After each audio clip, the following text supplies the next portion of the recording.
Social media पर एक तस्वीर खूब वायरल हो रही है। इस तस्वीर को गौर से देखेंगे तो राहुल गांधी के साथ एक लड़की दिख रही है। सोशल मीडिया पर यूजर लिख रहे हैं कि राहुल गांधी से इनका क्या रिश्ता है। कांग्रेस की नई सोच को भी दर्शाता है और एमपी में बदलाव की बयार भी। वैसे सोशल मीडिया पर यूजर कुछ भी लिखे, जानना जरूरी ये हो जाता है कि आखिर ये लड़की कौन है। और मध्य प्रदेश में बीजेपी की सरकार है तो फिर ये मध्य प्रदेश की लड़की बताई जा रही है, तो लड़की के बारे में जानना जरूरी है। दरअसल राहुल गांधी के साथ खड़ी लड़की का नाम शुभांगना राजे है। शुभांगना राजे कुंजरोंद जामियानिया राज परिवार से ताल्लुक रखती हैं। विदेश में पढ़ी और अचानक से कांग्रेस में एंट्री को लेकर खूब चर्चा में रहीं।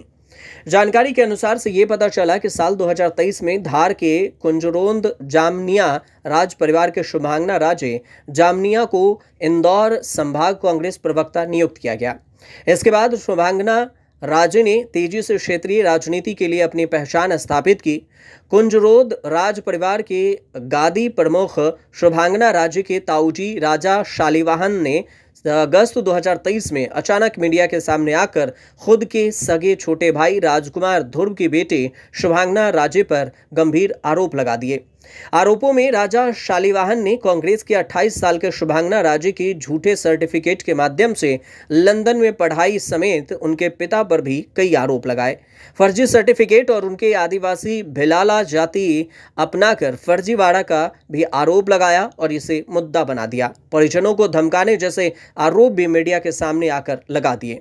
मामले पर जामनिया परिवार की जो मुखिया राजमाता कनक कुमारी ने भी शुभांगना राजे का समर्थन करते हुए उनके समाज सेवा और राजनीति से जुड़ने पर गर्व की बात कही और अपनी सहमति जताते हुए लगे आरोपों पर घर घर की कहानी बताया। उन्होंने कहा कि मेरे दोनों ही बेटे बराबर हैं। प्रॉपर्टी का विवाद चलता रहता है, पर एक बेटी के लिए पिता की तरह रहते हुए शालिवाहन ने जो आरोप लगाया मुझे बुरा लगा। उस विवाद की पूरी कहानी क्या थी ये भी जानना जरूरी है। दरअसल राजा शालिवाहन अपनी छोटी बहन प्रीतिका सिंह को राजनीति में लाना चाह रहे थे और धार से कांग्रेस की दावेदारी करना चाह रहे थे। ऐसे में लंदन में रहकर पढ़ाई के साथ वह सर्विस कर रही शुभांगना राजे ने एकाएक धार की राजनीति में कांग्रेस के पूर्व मुख्यमंत्री कमलनाथ द्वारा एंट्री कराए जाने के लिए कई सारे कांग्रेसी दावेदार भी सख्ते में आ गए।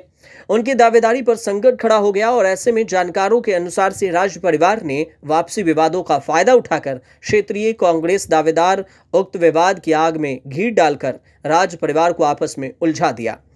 लोकसभा चुनाव में अगर बात करें मध्य प्रदेश की, तो बीजेपी ने कांग्रेस को क्लीन स्वीप कर दिया और सभी 29 सीटों पर जीत हासिल कर ली। 2023 विधानसभा चुनाव की बात करें तो 230 विधानसभा सीटों में से बीजेपी ने 163 सीटें और कांग्रेस 66, भारतीय आदिवासी पार्टी ने 1 सीट पर जीत दर्ज कर ली। अब कांग्रेस का आगे प्लान ये है कि विधानसभा चुनाव को लेकर जमीन पर काम किया जाए और फिर जीत की पूरी तैयारी की जाए।